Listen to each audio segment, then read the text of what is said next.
What? We are live. Good evening, everyone. My name's Steve Curran. I'm leader of the council and I'm chairing this cabinet meeting this evening. We've got a reasonably short agenda, which we'll go through once we've taken apologies of absence, and we haven't got any as far as I'm aware this evening. And then we've got declarations of interest. So I'll start off on that. So I have no declarations of interest, as I've no pecuniary interest in any of the items being discussed tonight. But I would like to say that I received many emails from people in relation to agenda item 4, streets-based programme, both people for and against our proposals here. And I regularly receive emails from those community groups, and I certainly receive emails from the Hounslow cycling campaign. But as I say, I have no pecuniary interest in any of the items highlighted here. I'll just go round the room. Councillor Bath. Thank you, Leader. No, I don't have any pecuniary interests in the items related, but I have had correspondence regarding item number 4, like you, both for and against. I'm not part of a cycling campaign. I do cycle, but I also drive and I'm a pedestrian. Thank you. Okay. Councillor Chowdhury.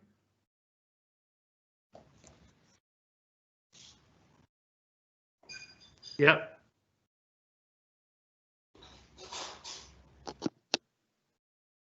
You're on mute. We're not getting your sound, Councillor Chowdhury. We'll come back to you.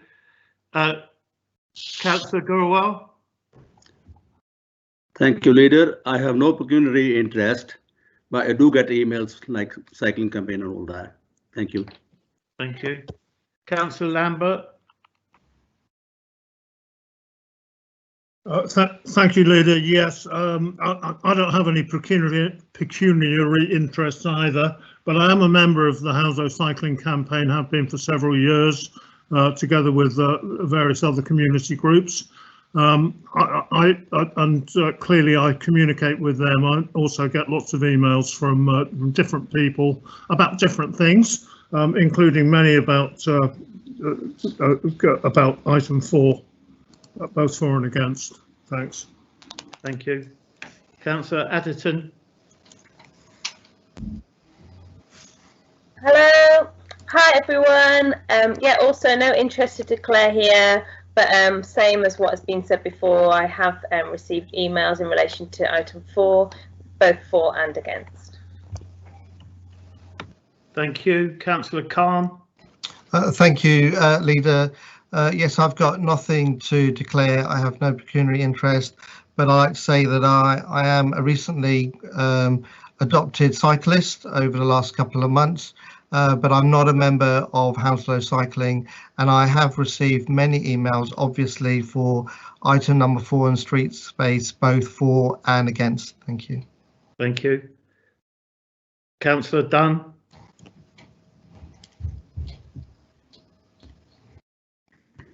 Thank you, Leader. No, I don't have any pecuniary interests to declare. I have received correspondence regarding item 4, including with Hounslow Cycling, of which I am a member. Thank you. Councillor Bruce. Hi there. No pecuniary interest to declare, but have received emails both for and against that have been mentioned already, as well as tweets and other communication on item 4. Thank you. Councillor Rajawat. Thank you, Leader. Same as everyone else, I've received a volume of correspondence on item 4, both for and against, but I don't have any pecuniary interest. Thank you. And go back to Councillor Chowdhury.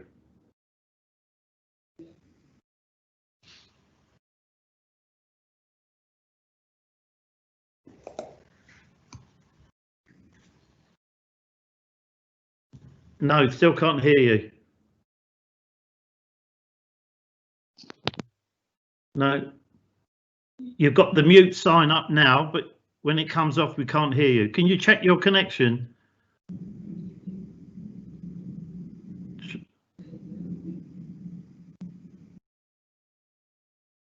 Can you see if you can?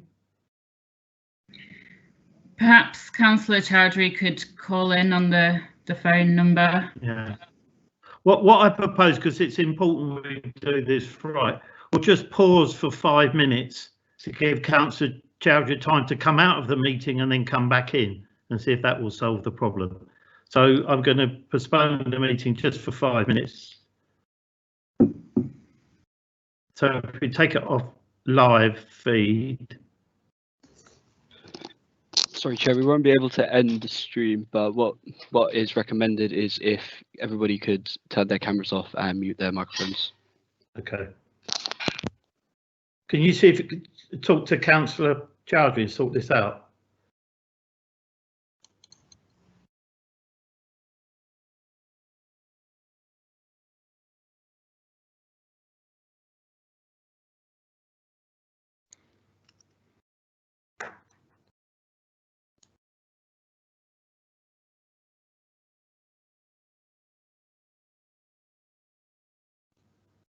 Any luck now, Samia?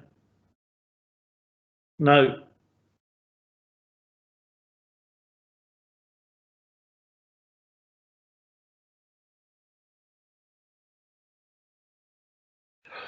Fuck.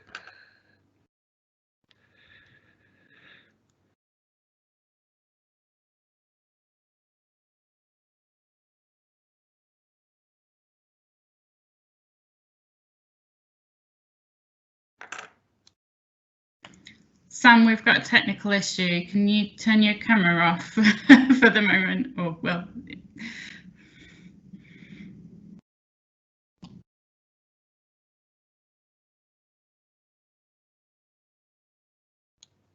Hi Sam, it's Steve Curran. We just paused the meeting for 5 minutes. If you could turn your camera off.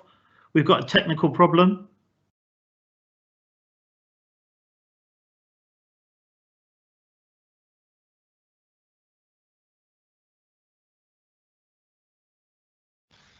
And we can't hear you, Sam.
Hi, Councillor Curran, can you hear me?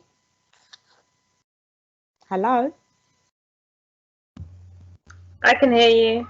Hi, Yeah. Councillor Steve, we can hear you. You're on. Okay. Hi, I'm back on. So, Chair, for all cabinet members only to put their cameras back on. Sorry, thank you. Can you hear me, Councillor Curran? Yeah, we're great, Samia. Yeah. Thanks very much. Good Thanks to for have you doing that. back. It's not me, it was, It's someone I know. I don't know, it someone else. was yeah, but Okay, I've just so put my headphones on now, so hopefully it will work. so we're still on declarations of interest.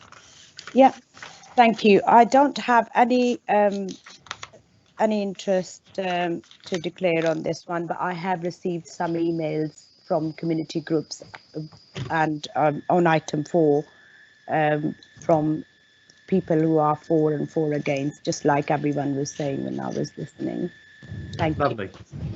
Thanks very much. Apologies to councillors and members of the public for that short delay, but we'll crack on. So we're now going to move to minutes of the meeting held on the 8th of September 20, pages 3 to 9. I'm going to take matters arising first. Page 1, well, it's page 3, page 4, page 5, page 6,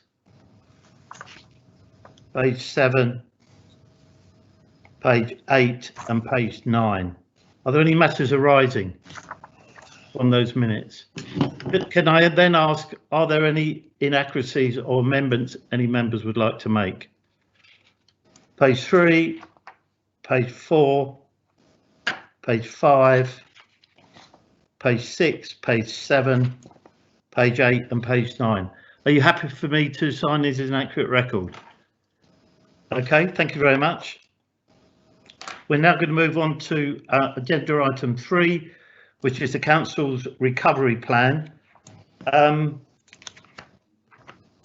I would normally say when introducing a report that I'm delighted that I'm bringing this report to Cabinet, but I think I do it with a heavy heart because we're doing it because we're in the middle of a pandemic, which has cost the lives of over 241 residents in the borough. We must never forget the personal loss of residents in the borough and the effect that's had on their friends and families and colleagues. So I'm pleased that we've completed the task we set ourselves earlier in the year, and by working with communities, with individuals and with businesses and our partners right across the borough, from one end of the borough, from north to south, east to west, we've had engagement and it's been so positive.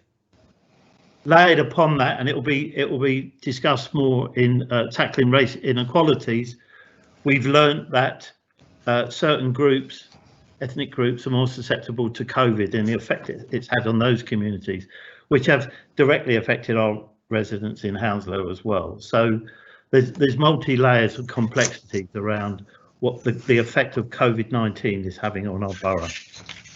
We know the effect it is having on businesses, and we've seen a steep rise in job losses, and that is likely to continue.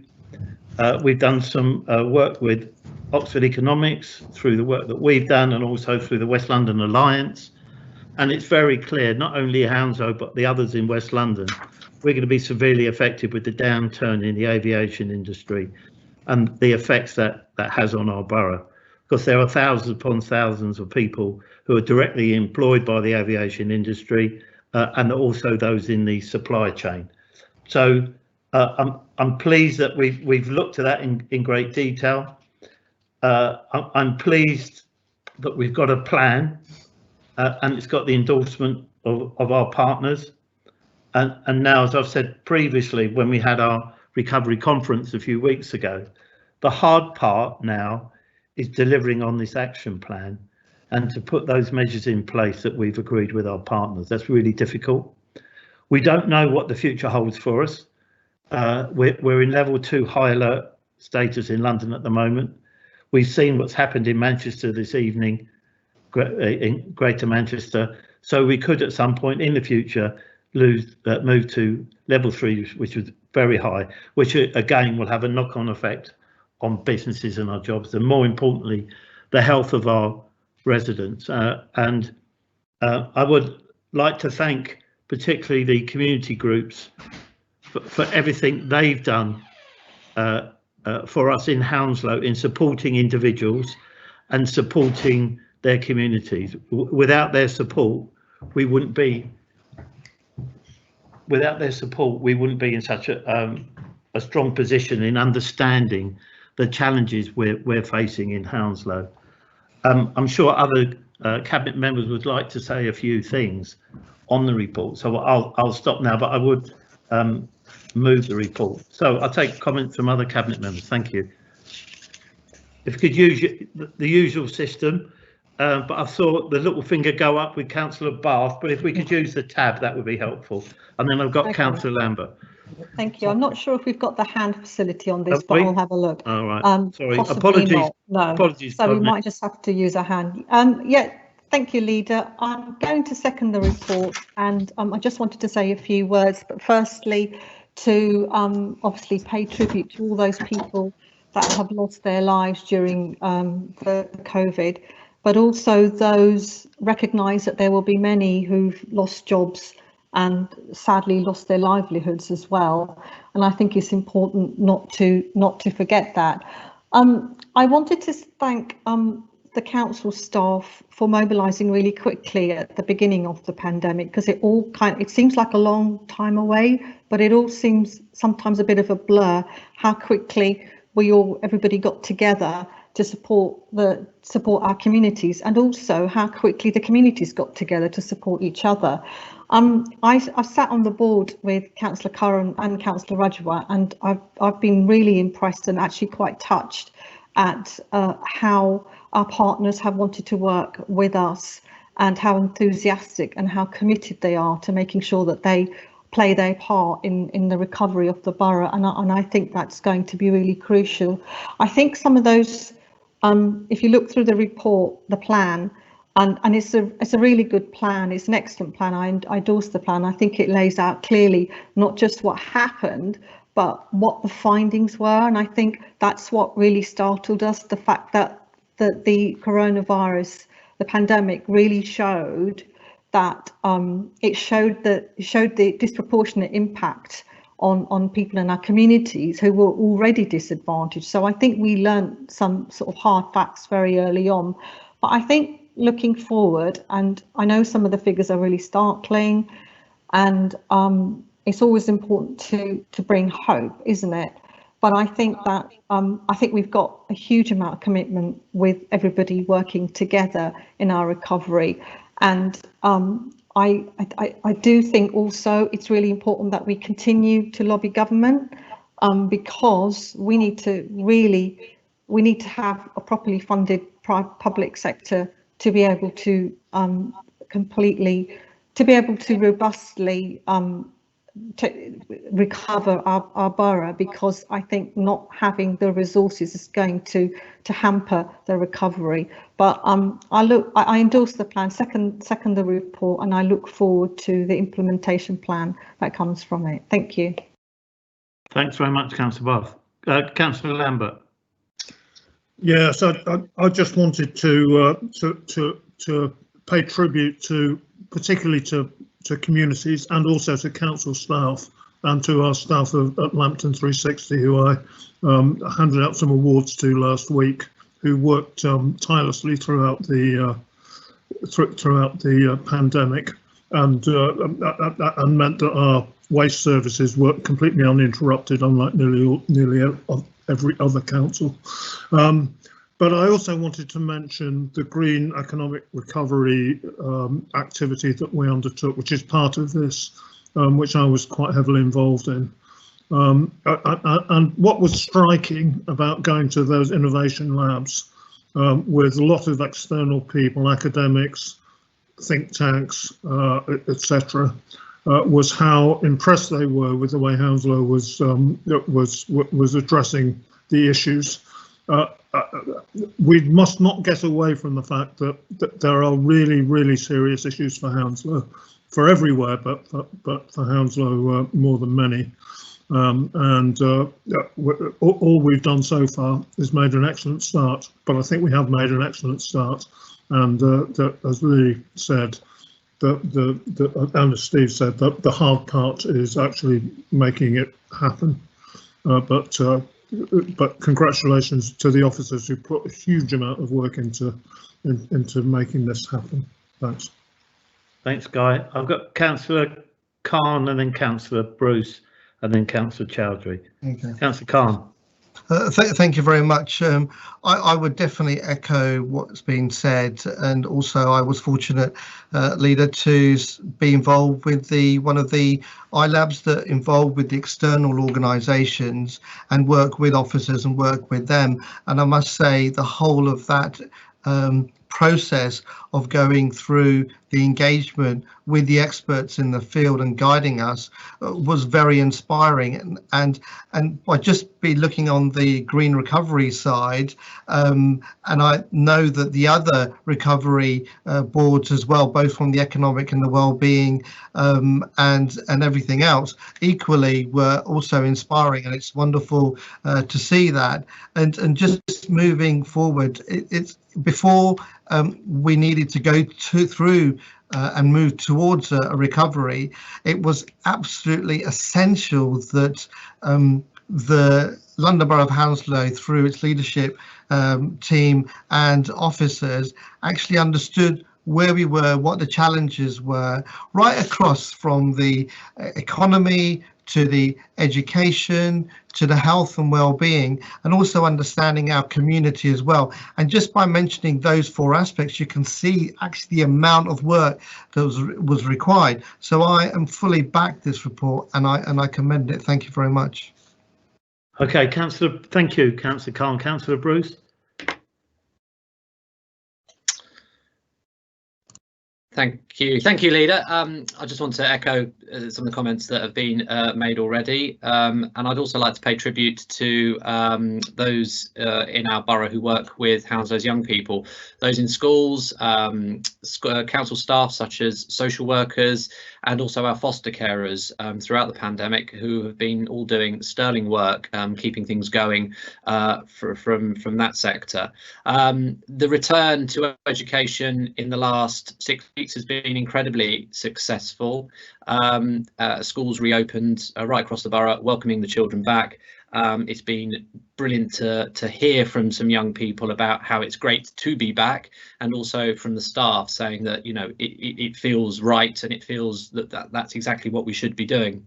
The report highlights the potential for the growth in inequality between some of our groups, our families and our young people, and the fact that we need to recognise that, and what we can do about that moving forward, making sure that those gaps don't widen, and that over the coming weeks and months that we shrink that and get people. And I don't like the word catch up. I'm not sure that that's quite right, but that is a word that's being bandied around. It's a word that the government are using, but that we catch things up, and that we enable our children to reach the potential that they can. And I think this report, you know, really demonstrates what we're going to be doing over the next few weeks and months.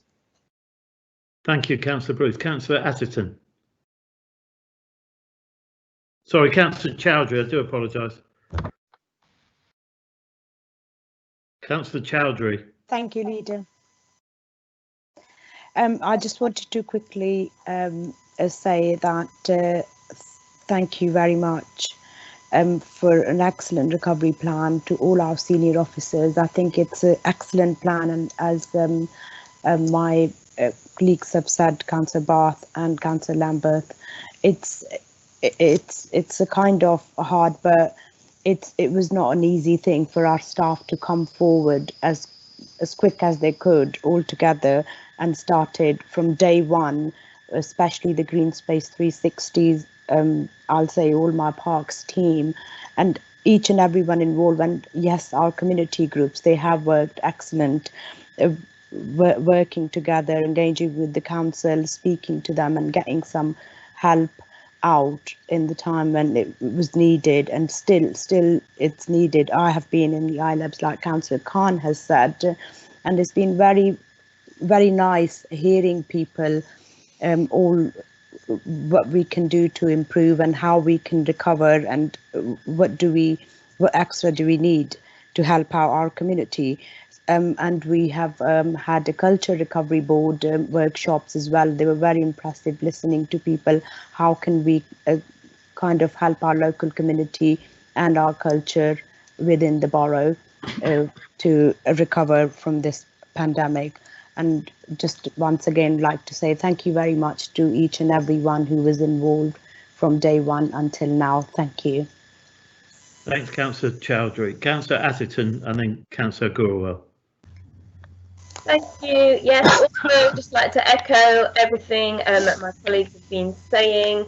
It's been an incredible effort of people from all across the community pulling together in response to the pandemic, and we've also seen the same where people from all backgrounds and community groups, faith groups pulling together in the recovery. At the beginning of these meetings, where we were talking about the recovery, it did feel like we were sort of coming out of the darkness, but we, as we know now, the land is ever changing, and and we are facing some really difficult times, not only in recovery but also facing, we're still facing the effects of the pandemic. Just to echo and to say that this recovery plan really is focusing on the well-being, mental health, and we're looking at social isolation, and we want everyone across the community to know that the council and all our partners are really here for people. So please get in touch with us if you know people who are struggling with the new restrictions and facing sort of the new normal. And we want to hear from people, and we've got ways of putting you in touch with who can support you.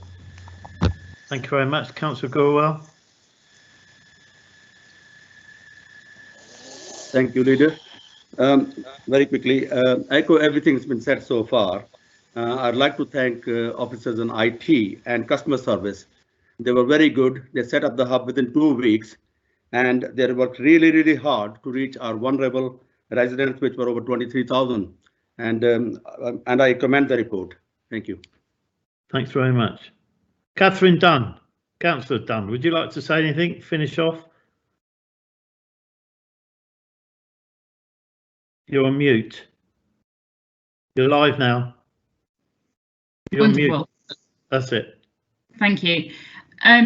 Yes, I won't say too much because of course a lot of it has been said. Sorry, I've got a message saying I'm still muted, but I'm not, am I? Crazy. No, you're live. So yes, it's been an incredibly difficult time in many ways, but also one that's presented us with a lot of opportunities to review how we do things, and to look at how we can take advantage of that and change the way that we operate, using technology more like we are this evening, and so on. So I chaired the Community Recovery Board, and we are, hopefully everyone by now is aware that we did carry out a review of how we engage with communities, of the support that we provide to communities through the community hub, what that will look like in future, when it's not just an emergency response, but something that's really there to support our residents in whatever circumstances they find us, and also a review of our relationship with voluntary and community sector groups and how we can work together going forward. We did some excellent work. The officers I would really like to thank for doing work on that, but also all of the councillors who took part in that, all of the community groups and residents who took part as well. It's just the start of a conversation. There's a lot more to be done. There's a lot more listening to be done, and changes to make. And it's something I'm very much looking forward to going forward. Okay, thanks very much, Councillor Dunn. Does anyone else like to say anything else before we move to the vote? I just wanted to thank you all for your contribution and for the enormous amount of work you've been contributed to this report over the last six months or so. I was going to, without being too glib, I was going to say this is a great example of Team Hounslow. It really has been a team effort from everyone, and that's really important, and it will hold us in good stead going forward. So I'm grateful for all the work you've done as well. So we're going to move to the vote. So I've heard no one speaking against the report. I just want to confirm that everyone's been here for all of the meeting. And if you, so I'm going to ask for those that, unless you're voting against, I'll assume that everyone's in favour. So is there anyone who's against the report? No, that's no one. So that report is approved. Thank you very much. We now move on to agenda item 4, and can I ask Councillor Khan to Thank you. Thank you very much, Leader. So this is item number 4, and many of you at the beginning did your declare of your interest, which is ideal because this report pretty much described a lot of that. So this street space report that I want to bring forward to the Cabinet is an update on the programme, and it's about our approach as well, and also most importantly it's about the interim review and then the final review for all the schemes that are being implemented under this street space programme. And a Cabinet will be aware that the implementation of the Hounslow street space programme was undertaken following the announcement by the government that was required for not only just our local authority, but all local authorities to adapt their transport network to provide space to enable social distancing and then to further reallocate road space to support walking and cycling as the lockdown eased, and because we knew that many people would then probably go back into their normal mode of transport, and we wanted to encourage that. And then this was an initiative that was said by the government, and I'll quote, and it said that this is a once in a generation opportunity to deliver a lasting transformation change in how we make short journeys in our towns and cities. So we really grabbed that idea, and our local authority were then asked to do this in as swiftly as possible in the implementation, and that's where these range of schemes started materializing as well, and then we obviously acted accordingly. I mean, so just to give you an update, we've implemented the majority of the schemes using the experimental traffic orders, and it was a term that I wasn't necessarily aware of, but not only do I know about it very much so do the residents as well of London Borough of Hounslow, because it's an opportunity for us to experience these measures in a live environment, which means the data that we collect is much more fruitful, and it means that the engagement that we're doing with our residents is being done in tandem with the trial as well. And we know that these schemes, and I am fully aware of, and many of my colleagues you are as well, that it has generated some real strong opinions, and I fully accept that, and I'm aware of that, and that's good, and that's how we have good engagement. But we really are committed to definitely hearing all of those views. We really want to understand how these trials have actually impacted everyone in the borough, and it's important that we get this empirical data, and it will really help us as we move forward in the schemes. Look, do we modify them? Do we change them all together by season, and what do we put them in permanent? So look, we have as a council, we have an open mind, and more so, I would like to say to my colleagues that these schemes will be independently assessed as part of an interim and a final review process, and that's where the reviews will be kind of determine whether these schemes continue, etc., or modified, etc.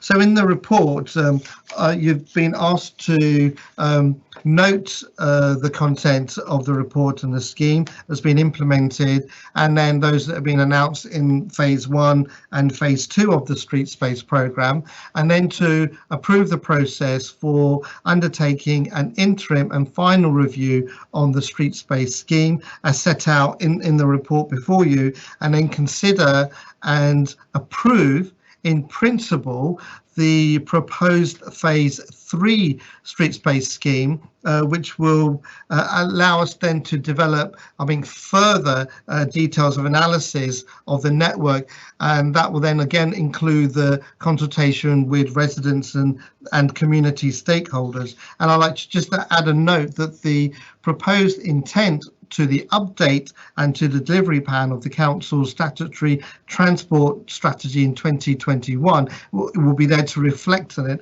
and build upon the street space programme. And look, just in ending, look, I just want to say that as a council, we believe that the scheme can potentially bring real gains for us all, and both in short term and long term as we reallocate the space for walking and cycling. And not to forget, as most of you know, is that these longer term plans are also there to reduce the pollution and the carbon emissions as well, and not only to improve the health and increase the physical activity of our residents. And obviously, lastly, then, is to offer an alternative option to driving. So I would ask you members to note this report, and that's what I had to say on it. Thank you, Leader. Thank you very much. Councillor Bruce first. I'll come to everyone by the looks of it. Okay. Councillor Bruce first. Thank you, Leader. Thank you, Councillor Curran. Some really good stuff that you said there, some really good stuff in this report. As the Cabinet Member for Education, I'm particularly interested in the schools element. I was just wondering, I know we've been implementing some school streets across the borough, and we have plans to do more. Just wondering if you'd be able to give us a bit of an update on what's going on and what the plans are going forward. Thanks for that. Yeah, as you know, part of Councillor Bruce, part of the programme is to do with the school streets as well. And currently we've had 23 that we've implemented, and we're hoping to get an additional 7 by the end of the year, and then in the next year we'll probably have another 26. I mean, that's really important. And just for your information, that London Borough of Hounslow has had one of the largest programs of the street space, of the school streets in London, and that is down to the relationship that obviously through your cabinet as well, through the schools and our council, has been absolutely brilliant for that as well, which is really good. But again, it's the same process again. These will be trialed and they'll be looked at, and then residents will also then be able to first confirm if they like the process, what we've implemented, and then a decision will be made based on the evidence, and then we'll take the proper action. So that's kind of where we're headed there. Okay, thank you, Councillor Bruce and Khan. Councillor Lambert. Thank you, Leader. Yeah, a few comments to make. The first thing is to say that I first came upon this as an issue before the street space thing was even thought of, I think, or certainly had been published, because I saw a graph of what happened in Wuhan as they came out of lockdown. And what happened in Wuhan as they came out of lockdown is that within a couple of weeks of coming out of lockdown, the motor vehicle movements were higher than they had been before the pandemic hit that very first place that it hit. And I got very, very worried about what would happen in London if that was replicated here. And that worry has actually been borne out, because although I think traffic has mitigated a little bit in the last couple of weeks, when we were being urged to go back to the office, the traffic in outer London was higher than it was before the pandemic, having been pretty well non-existent at the height of lockdown. So that's the first thing to say. Our streets need to be fit for purpose for motor vehicles, for cyclists and for walkers.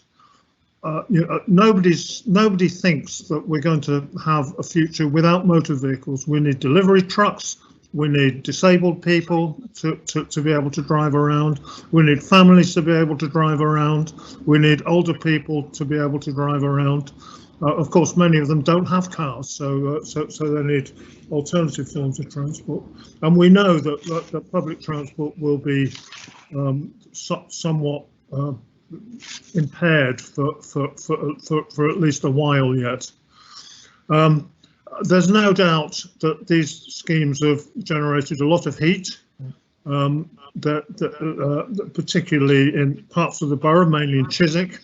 I'd also they've also generated some heat in the other direction, and one of the things that was quite pleasing for me in my own ward is we've done an access-only scheme in Green Dragon Lane, and which is where the Brentford Towers are situated. And I attended a couple of weeks ago a meeting of the Brentford Towers Residents Association, and was told by the chair of that association it's the best thing that the council has ever done, which I thought was a little bit over the top, but nevertheless was nice to hear. There's no doubt that people appreciate quieter streets. They appreciate rat runners being moved onto the main highways, and you know, we must hope that as time goes on, and as has been shown by similar schemes over the years, people will drive less. They will walk more. They will probably cycle more. And that will take away pollution, and it will improve our crowded streets. Thank you. Thanks, Guy. Thank you, Councillor Lambert. Councillor Dunn. I'm going around the room, Pritam. Don't worry. Thanks, Leader. Yes, I'm really pleased that this report has come. Being involved with the Street Space programme with Hanif and Guy and the officers and other councillors has been really, it's been one of the most exciting things that, you know, that to be involved with, along with, I mean, I along with the rest of the stuff we're doing to try and reduce carbon emissions and create cleaner air for the borough. It's incredibly important, and I'm absolutely convinced that we are moving in the right direction on this, and that the measures that we're putting in will have a positive effect. It won't happen overnight because it involves not just what you put in, but what people do once you've put in measures. And that takes time. People take time to adapt. There's been, as everyone has said, there's been a lot of discussion, arguments, controversy around this, and it is uncomfortable for some people to be asked to consider to change the way that they get around. But it needs to be said that, you know, none of the things we're putting in is stopping people getting out and about or getting around in their car should they need to. It's simply designed to encourage and enable safely those shorter journeys to be done by other means, and also to stop that through traffic that's not actually visiting anyone in any particular neighbourhood, but is just driving through, causing pollution and causing noise on people's streets. But we do know that there's evidence that these schemes work. We've seen it in our own borough. So I'm not just, you know, there's academic evidence from around the world, but we've seen it in our own borough. It was controversial when we decided to close Church Street in Isleworth. But the evidence from that has shown a reduction in the overall traffic in the area. Yes, there's been some displacement onto main roads, but a lot of the traffic that was going down Church Street is no longer in the area, and the air quality continues to improve. There's a lot more to be done, and really one of the pleasing things about this report is that we're taking a strategic approach, looking at how we will, what we will do next, how it will be rolled out across the borough. It has been rushed so far because we've had to, and it's a trial, and not all these schemes will survive, and we all retain an open mind as to which ones will survive and which ones won't, and it will be based on the evidence. But there's so much more we can do going forward, and that involves not just closing off roads and putting in cycle lanes, but looking at, for example, at the concept of 15-minute cities, where we make sure that everyone has got everything they need within a 15-minute walk of their home. That's some of the stuff that came through the Green Recovery Board. So there's lots to do. I'd like to thank Hanif for all the work he's put in. I'd like to thank Mark Frost for all the work that he's put in, and the rest of his team, who actually in the first part of this were doing it under lockdown conditions, working from home, many of them looking after children at home at the same time as doing their work, dealing with a huge volume of correspondence, as well as the actual work to design, implement, and consult on these schemes. So well done to all the team. Thank you. Thanks. Thanks, Catherine. I've got Britton. Thank you, Leader. And it's very good report, and I'm really pleased that this report has come to the Cabinet. And as a Cabinet member for customer service, I would like to know what is our approach to consultation and engagement, if you can, please. Okay. Do you want me to answer that now? Please. I can do it. Yeah, sure.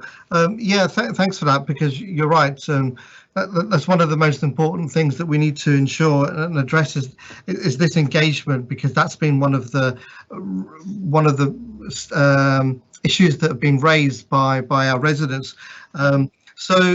Pritam, Councillor Curran, sorry, the first two phases of the programme, they had kind of already been consulted and they had already been kind of informed by us by the wide engagement process that has started in April all the way through to June. And we know by May, kind of the lockdown had kind of started emerging. So a lot of that work was brought forward, and we had nearly about 800 residents who had responded to that, and nearly over 4,000 contributions to that programme as well. And then a number of those schemes were brought forward through the phase 2 as well. And obviously South Chiswick Livable Neighbourhood Project was brought through as well, which was where the consultation was being done as well. And we have implemented those through the experimental traffic orders, which I've already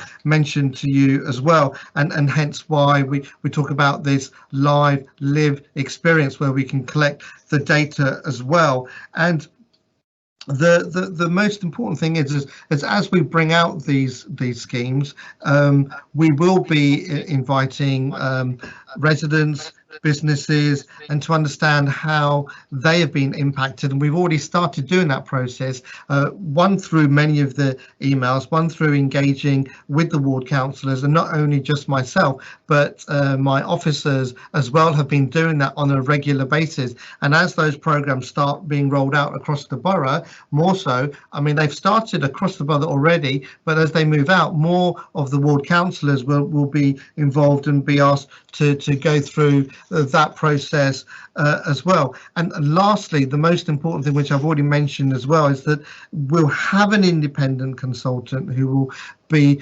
compiling all of the reviews and understanding it and collecting all of the imperial data for us then to be able to make an informed decision. So yeah, the engagement is continuously going on, and I don't imagine it's going to stop, because we want to, especially as we move into phase 3 as well. Thanks.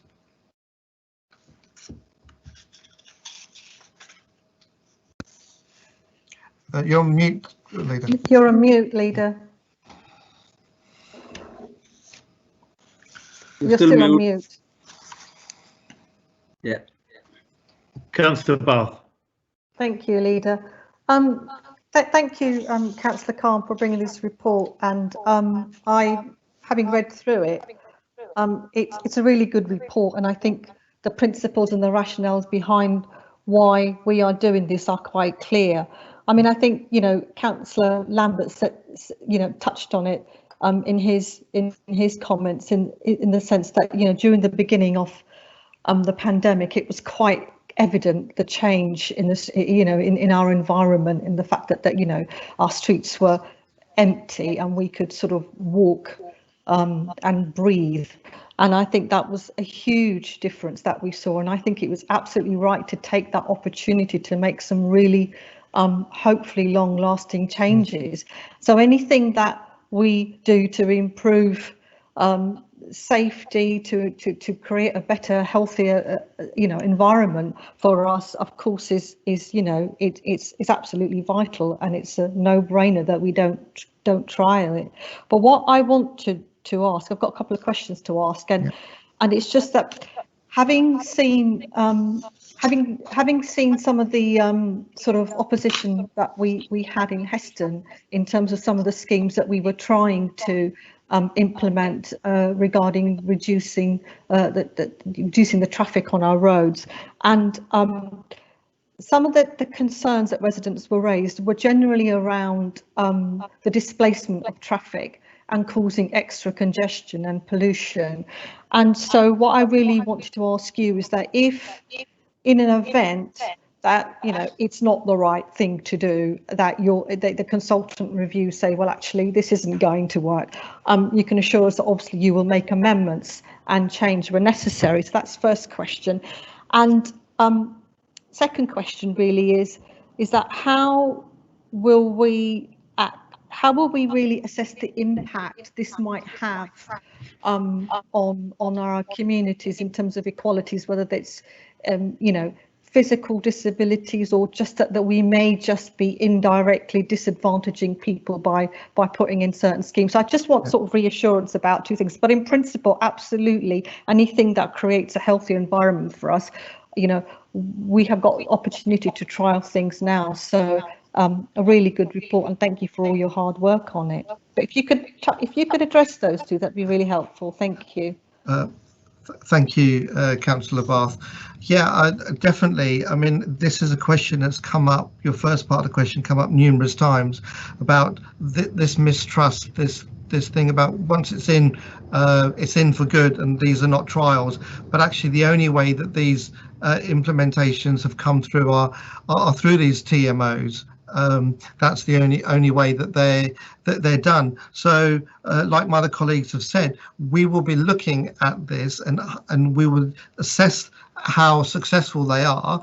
And obviously, you know, we need to change the mode of transport. We need to give our residents an alternative option to using the car, and we need to look at the health of our borough as well. So by encouraging walking, by encouraging cycling, and at the same time we have this impact of being able to keep the distance and feel safe. And now we're heading into the second wave. Actually, this report falls into its own even more now. But in still saying that, by looking at with an independent review, all this equalities impact and the assessment will be looked at to help in the future schemes to ensure that we're considering all the impacts of the scheme, but of all groups. And an example of that, what I can let you know, that obviously through the Equalities Act, we as a borough take extremely serious, and that has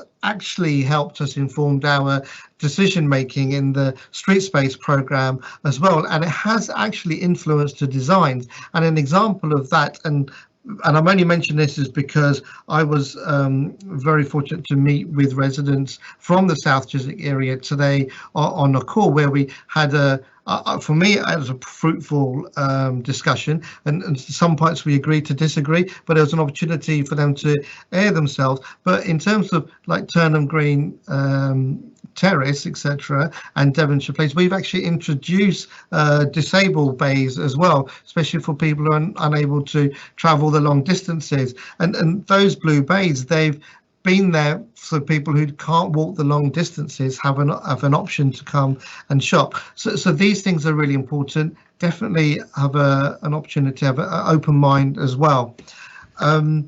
So hopefully that answers your question.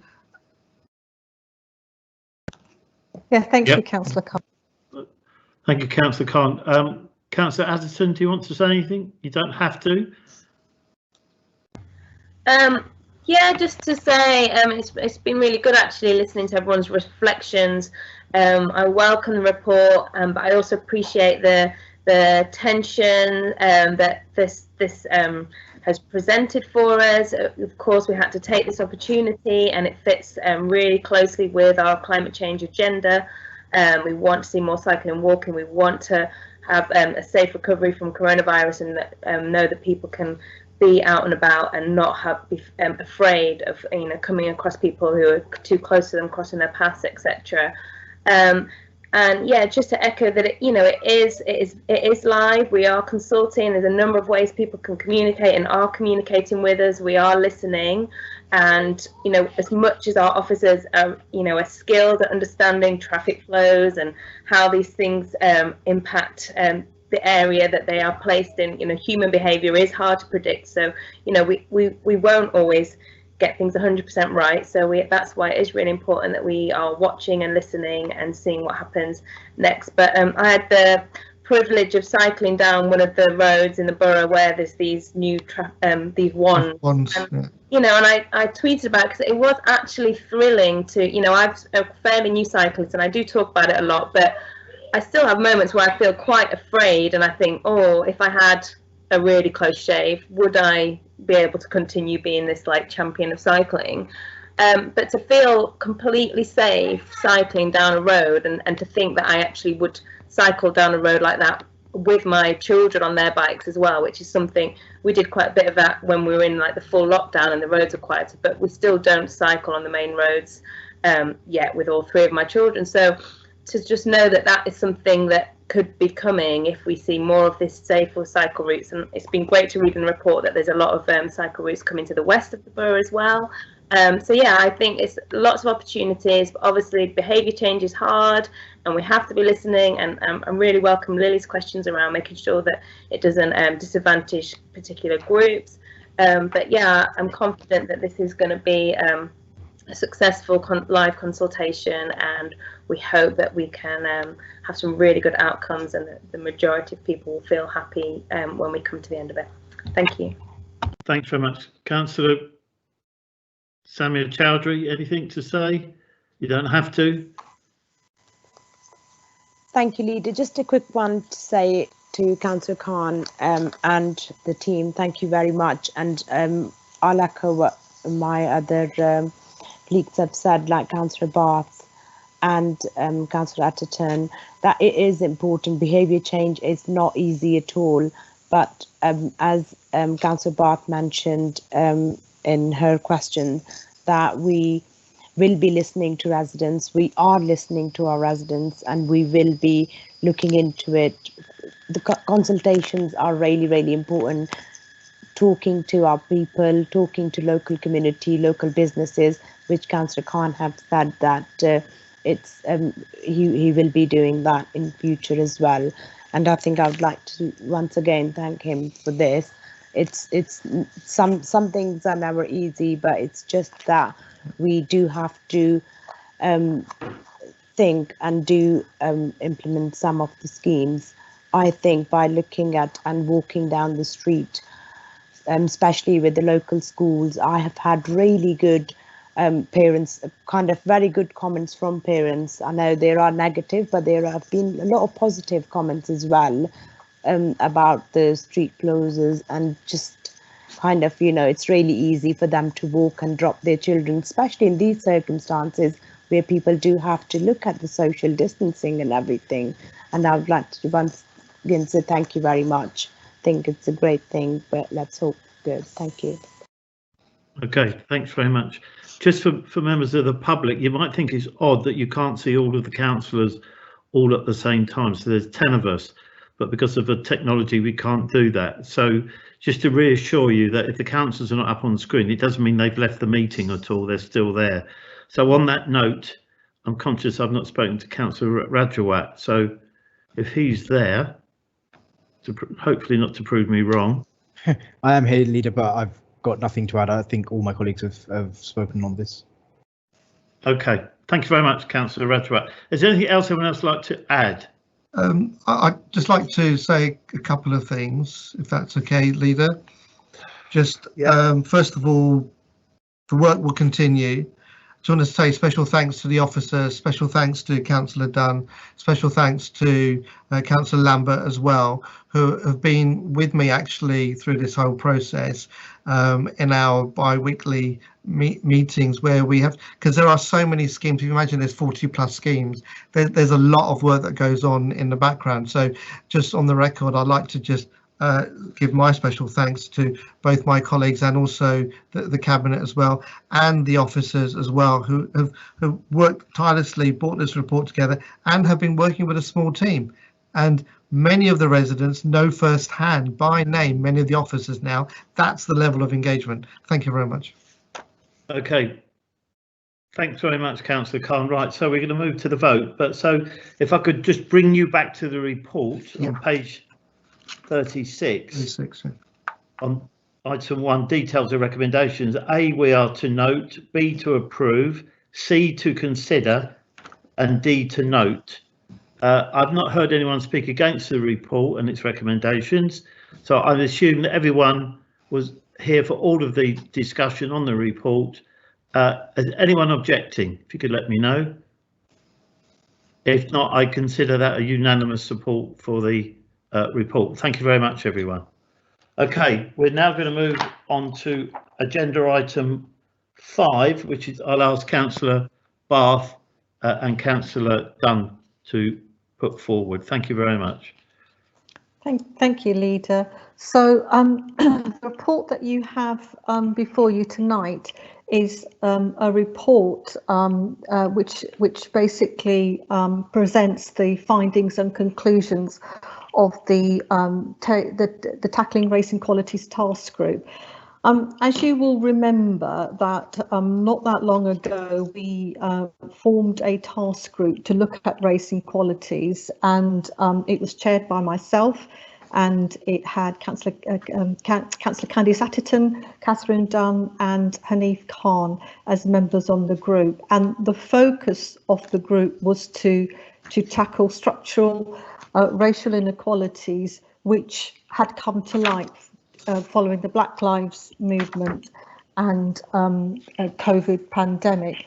So what we wanted to do in terms of the task group is that following the Black Lives Matter movement and the challenges that presented to us, and the structural inequalities and race inequalities that presented to us, we wanted to really focus on what we as Hounslow can do in terms of tackling our own inequalities and structural inequalities, and that became more evident following the pandemic. We saw that COVID disproportionately affected people from the Black, Asian and minority ethnic communities a lot more than it did other communities. So we really wanted to understand that more so that we could address those equalities.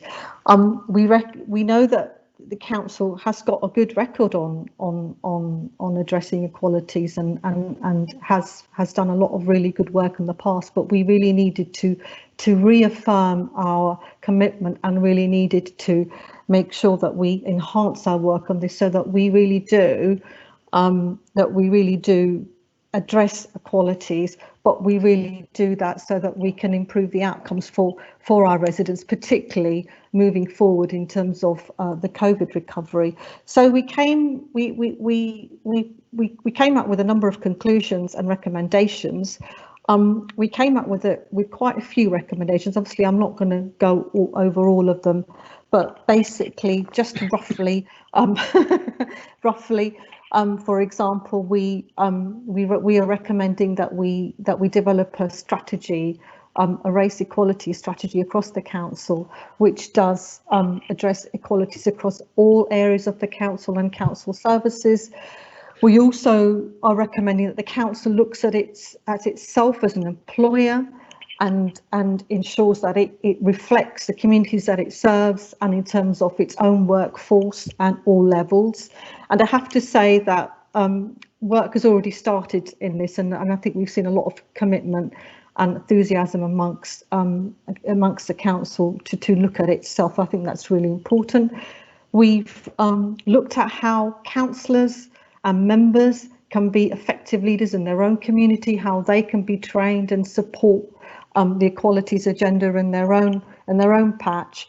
And we've looked at how we will continue to work with schools so that we sort of understand the achievements, the educational achievement gaps between different ethnic groups.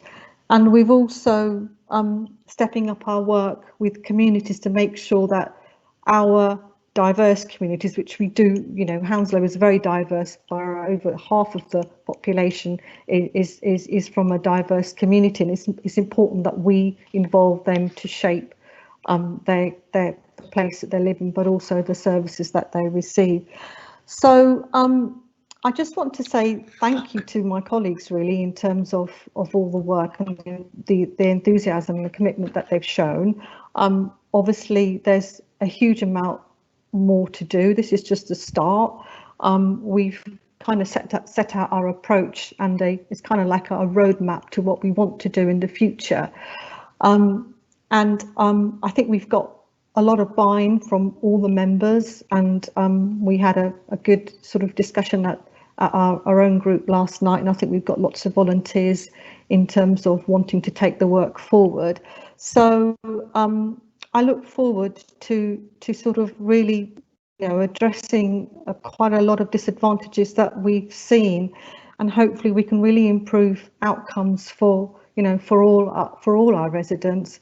And I'm happy to take, so really sort of commend the report, happy to take any questions or any comments, and thank you very much. Thank you everybody for all your support.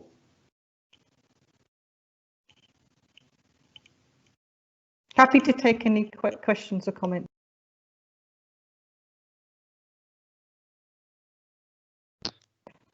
I think, have we lost the leader? Yeah, it think we might have appears lost like the, Councillor Oh, okay, all right. Shall I?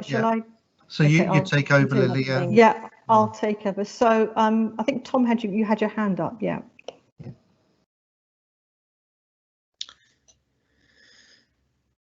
Thank you, Lily. Yeah, a fantastic report. Thank you to you and the group of cabinet members who were initially involved in this, and then all the other people that have come together to produce this. I think you said it, and I was going to say, I'm going to say it again, that this is absolutely the start of this process. This is by no means the finish, and we've got a long way to go. I certainly agree with what it says on the front page. I note this and support all the recommendations, of which there are many, and that could be seen, I suppose, as a negative to this. There's a lot that we need to agree on, but it's how we take this forward and what we do from this that's going to be really vital in moving this forward. I'm particularly, with my cabinet responsibility hat on, I'm particularly conscious of what's being said here about education, and although it does say in some of the wording that some of this comes with a health warning, I think it is important to note the disparities there are between various groups in the borough and how their achievement level has been.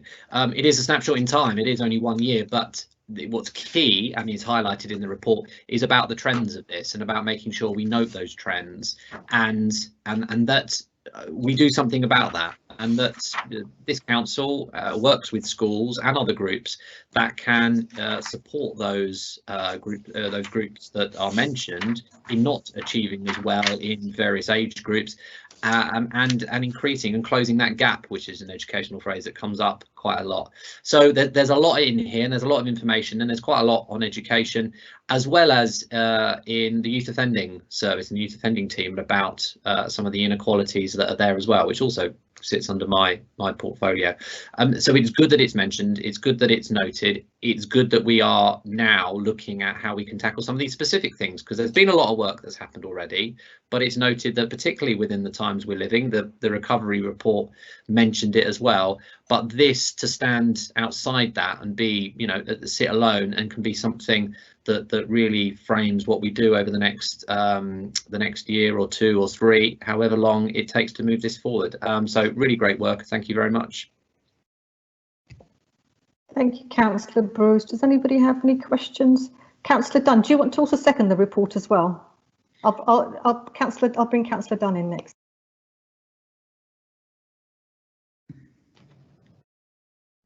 Thanks, Councillor Bath. Yes, I was going to say I will formally second the report, and I'd like to thank you for all the work put into this.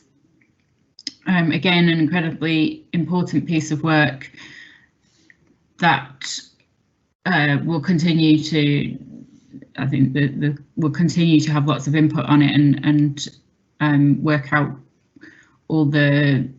through all the recommendations. I think it's a really great set of recommendations, which does create work for us to do, but it's absolutely the right thing to do to ensure that our borough is as successful one as possible.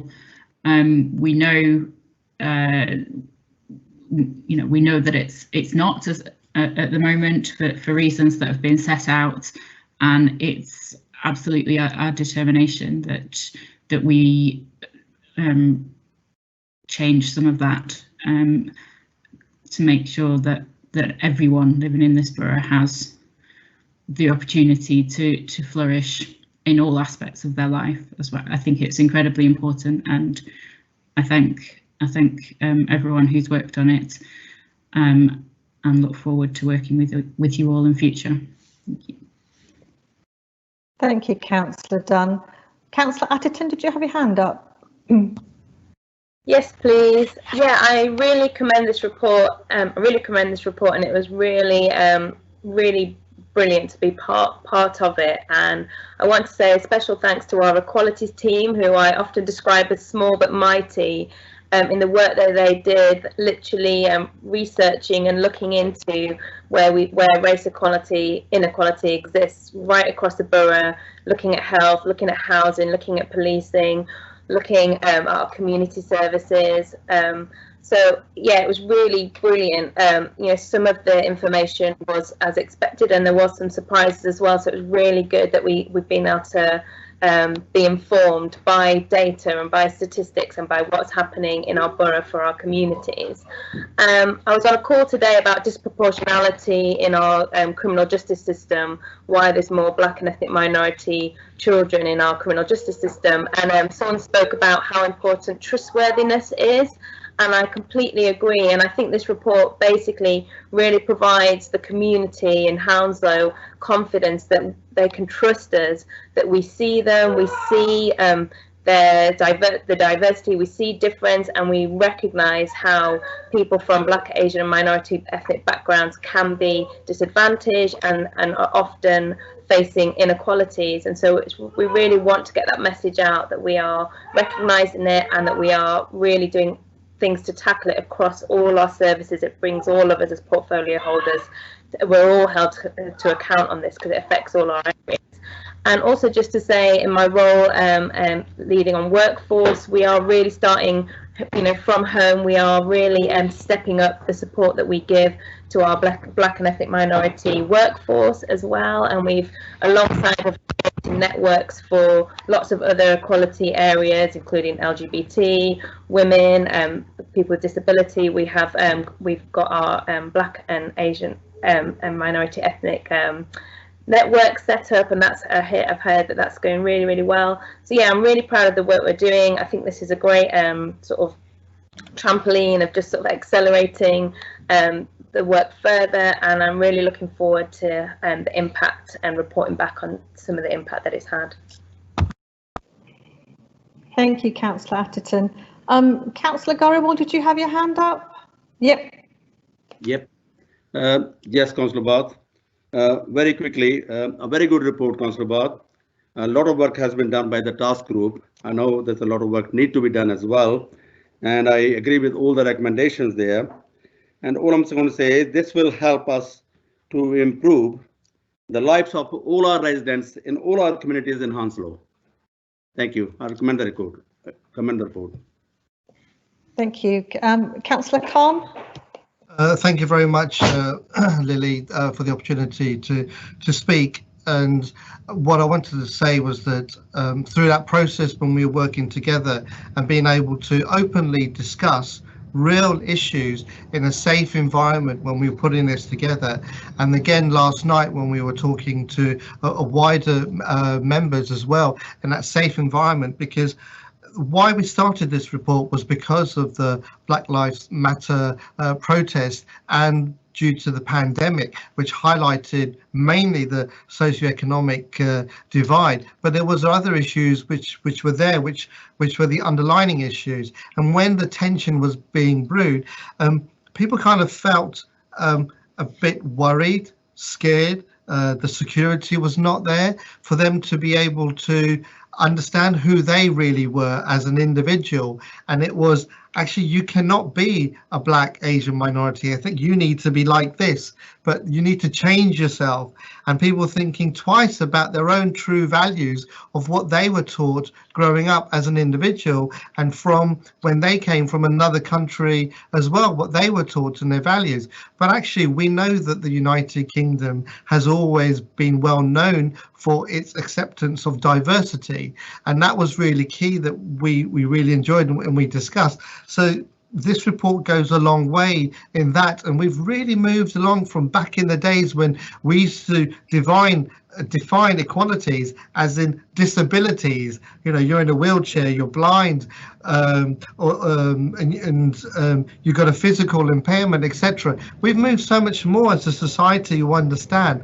And one of the key things that we also discussed about was that thing about identity, and that identity embracing the different values that people have. And that was going to, as Councillor Prittam just said, is that diversity is what's going to make us better, make us stronger, and help us get through this very serious situation that we're in. And that was the key point that I wanted to say. I don't want to add on because many of my colleagues have already spoken about the importance of education, about the importance of the economic side of things, but just understanding that as we are as not only in Hounslow but London, but actually we're a global community, and the ties have just become so much shorter. And then the issues when we mentioned that you spoke about was the language, and the only way I can kind of describe what I'm trying to say, and I was reflecting on this after last night and reading the report, was that it's like the food that we eat. How much do we love pizzas, pasta? How much do we love a burger and chips, and fish and chips? And there's me being from an Asian background saying, well, I have an Indian curry, I have vindaloo, I love it, but actually I love a Cornish pasty, you name it. So it's that understanding that and realizing how people are as individuals, to embrace them and enjoy the differentiality. So that was the thing I wanted to say, and I totally am supportive, and I thank Councillor Lily Bath for her leadership in bringing this report together, and our officers as well, who've worked tirelessly to carve out this work. Thank you very much. Thank you, Councillor Khan. Councillor Rajawat, I think, do you want to ask a question or do you want to make a comment? Yeah, thanks, Chair. I actually wanted to make a comment following on from Councillor Khan's comments just now, although the mention of that much food has really got me hungry, so thanks, Councillor Khan. Earlier this evening, we were sort of talking about the recovery plan, and one of the things that we really celebrated is how much our communities stepped forward at very, very short notice and really stepped in, and that absolutely must be commended. What we know from the analysis that's been done by Oxford Economics is that some of the downturn that potentially you can see in Hounslow will impact on BAME communities and communities with disabilities. So this work is not just, you know, for me anyway, it goes beyond the sort of Black Lives Matter into the space of how do we support these communities that are going to feel the impact of COVID the most. And I think you're right, this gives us an action plan, and it gives us a dynamic action plan from which we can build and adapt as the situation arrives. So I think it's a really important piece of work that not only comes out from the recovery work, but actually feeds back into the recovery work, and that's really, really important. Thank you, everybody. Thank you for your comments and contributions. Absolutely agree. This is going to be really hugely important in terms of how we shape our recovery, and particularly how it affects residents from the Black, Asian and minority ethnic communities. So, OK, so I think I have a consensus from everybody. So I'm assuming that everybody is in favour of the report. If anybody isn't, please say no, and I can't see. So thank you very much. I think we still lost the leader, or? Chair, I've called Councillor Curran. He's having technical difficulties. No worries. He can't get into the meeting at the moment. So we will carry on. Okay. Fantastic. Okay, so in that case, if we move on now to agenda item, I have to remember what it is. 6. 6. Okay, agenda item 6, and that is, if I can ask Councillor Shantanu Rajawat to present his report. Thank you. Thank you very much, Chair. This evening I'm presenting to Cabinet the mid-term financial strategy, and I suppose I say this every year. It's always difficult to pull together a mid-term financial strategy, but then I think to myself, you know, financial management has been difficult for the last 10 years at the best of times, so you know, this would be difficult, but this has been particularly difficult, a report to pull together, and I'll sort of split it into two parts with Cabinet's permission. Sort of the pre-COVID lockdown, Cabinet will recall when I last presented this version of the report last year, we made a number of promises to the residents of the borough and to the council around the capital programme, and you'll see in the report that we've taken a lot of action around the capital programme so that it does what we aspire for it to do. We also have previously made promises around our revenue spend, and actually, you know, I have to put on record my congratulations to Cabinet colleagues who have worked actually incredibly really hard in their areas with their officers and their senior leadership around making sure that they bring down overspends and work within budget. Whilst this report does present a budget gap, I think that work will carry on. And it must carry on, and we're really well placed to be able to deliver on our promises to the residents in our corporate plan. And then the second part is the sort of post-COVID world where everything changed, and we've discussed the recovery plan earlier today, and when you see figures, for me anyway, and I know Cabinet colleagues agree with this, of 40,000 jobs at risk in the borough, and a potential contraction of 11% in our gross value added, considering that pre-COVID we were the second fastest growing borough in London, that's quite scary, and we have to celebrate, as I said just a few moments ago, some of the successes that we had very shortly after lockdown was announced, supporting the homeless people, setting up the community hub, working with businesses and residents and community groups to try and mitigate against some of the fallout from COVID. And I suppose the discussion we had earlier around the recovery is quite key here. I think what we've said in that report is that recovery won't just be as a result of interventions that we put in place.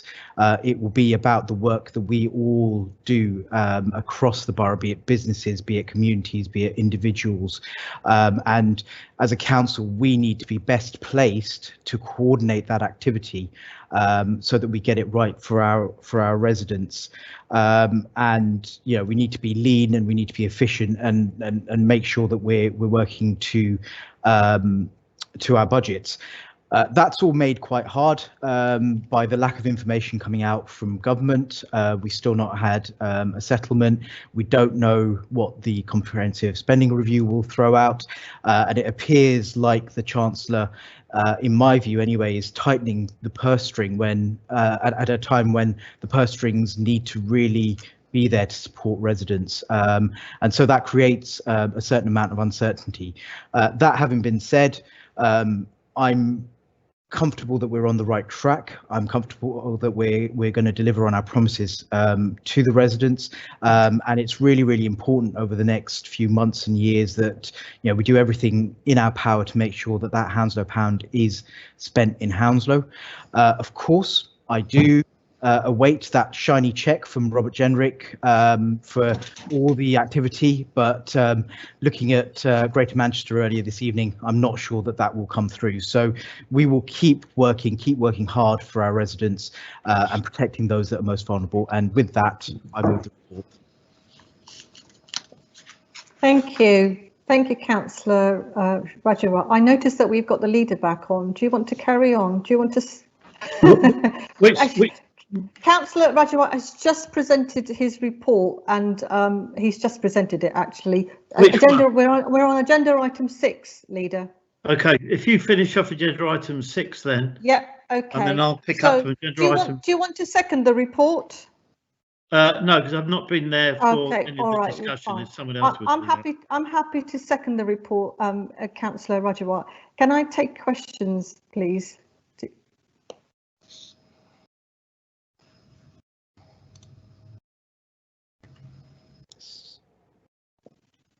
Councillor Khan. Thank you very much, Lily. Councillor, I know it's always a very difficult situation when you put this report together, especially when you highlighted the situations that we're now seeing with Manchester, and it doesn't look like after the Tuesday, I think the deadline is in a couple of days' time, the government is not going to play ball.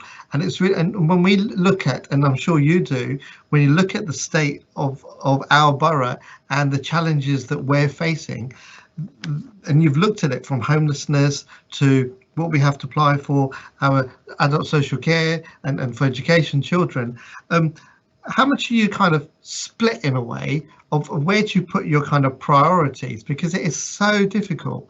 Because this is not an easy midterm financial report to bring to us today. Even though I've read it and I kind of understand it, it does go over my head quite a lot. So that's why I think most of them, Michael's always a bit hard to ask questions when it comes to the finance. But on a general perspective, it is really difficult, especially this particular report. So what is it that you're doing when you look at this?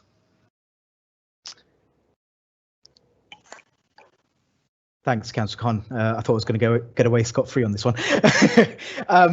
No, you're right to say it is incredibly difficult. And, you know, when I talk to the Director of Finance, you know, they do work on a certain amount of certainty, and that certainty comes from timely announcements. You know, even if you're not going to get what you think you're going to get, at least you know what you're going to get. And that's what we're not getting at the moment. But I've also mentioned this many a time when I presented this report and indeed the budget report in past years. There are some areas where you just need the government to step in and, you know, change the way they approach certain issues. You know, Councillor Bruce is always trying to deal with you know, the high needs block and those with special educational needs, and it feels like the government have buried their head in the sand on that particular issue. So there are structural issues that can be dealt with by the government, and in fact, you know, Councillor Atherton's on the call as well, and she knows some of the problems in adult social care, as does Lily in housing services, and we all kind of feel it and we discuss it when we chat. But you know, some of those problems are more than just Hounslow; they are the whole system not working the way it should, and that, I'm afraid, falls squarely on government's door. And you know, I said it in my introduction to the report.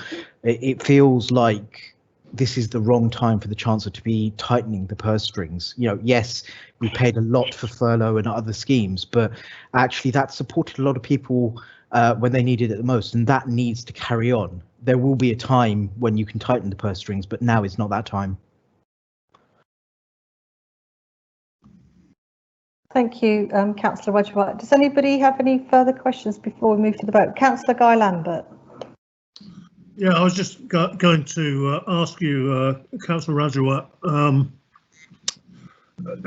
We know that Northamptonshire are already gone bust, and rumours that one hears is there are about 20 other councils that would have gone bust if the government had allowed them to.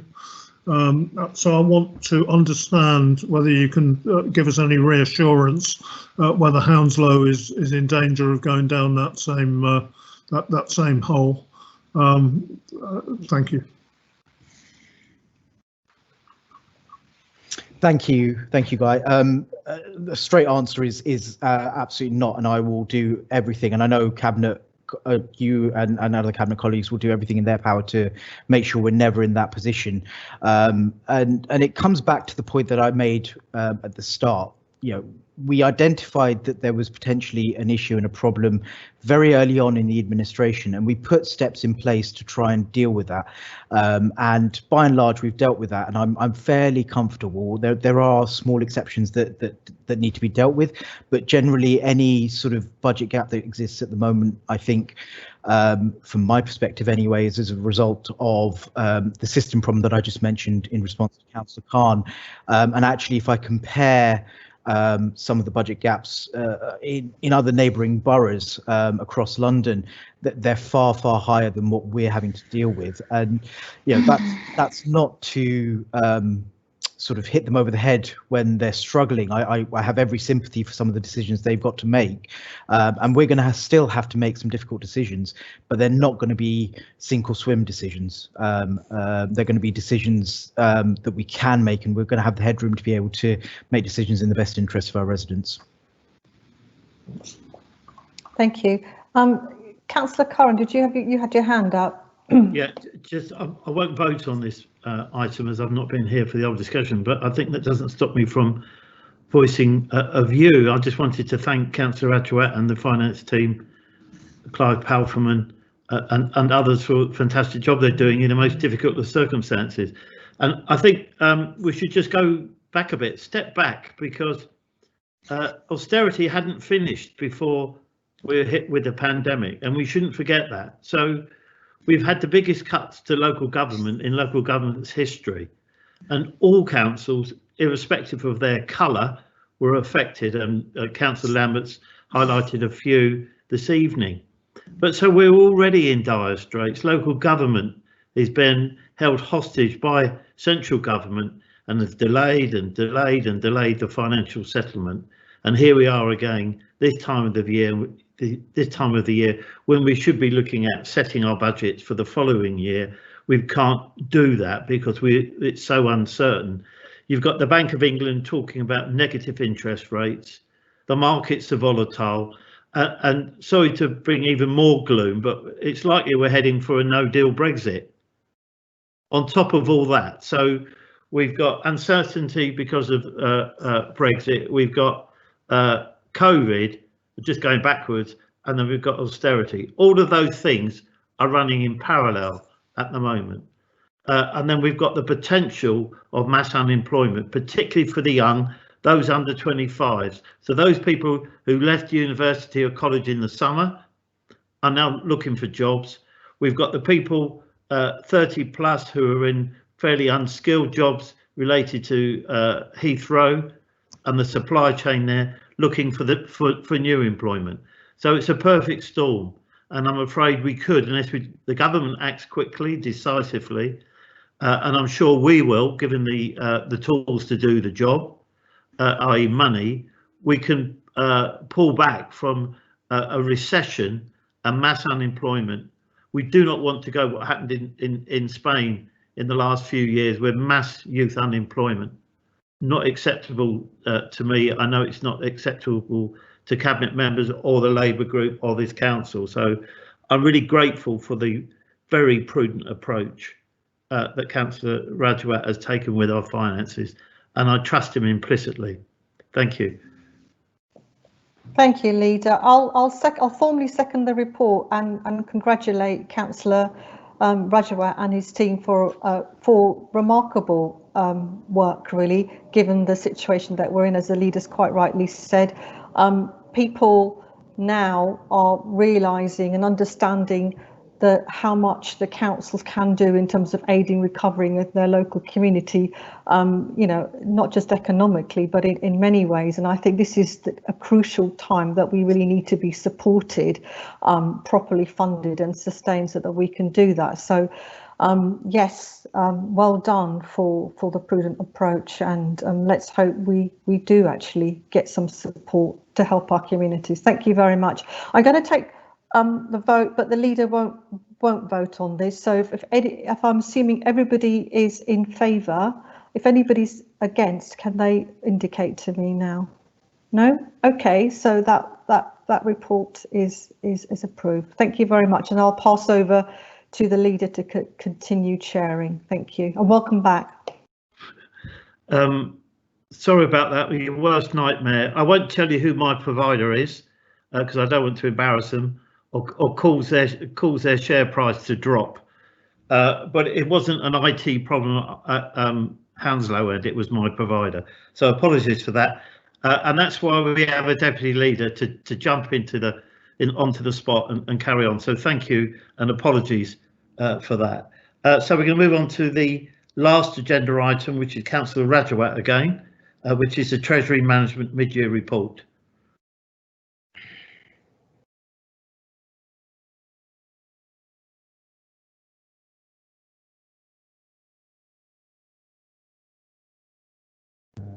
Thank you very much, Leader. So this is the update on the Treasury management activity of the Council. It's a fairly straightforward report. It kind of details where we're investing, how we're investing, and the returns that we're getting on that. I can report to Cabinet that our net debt position has decreased from last year, which is very good news, and our investments are paying back very nicely. And saying that, I move the report. Sorry, Leader, can I also put on record my thanks to the Treasury Management team? I always forget to do that.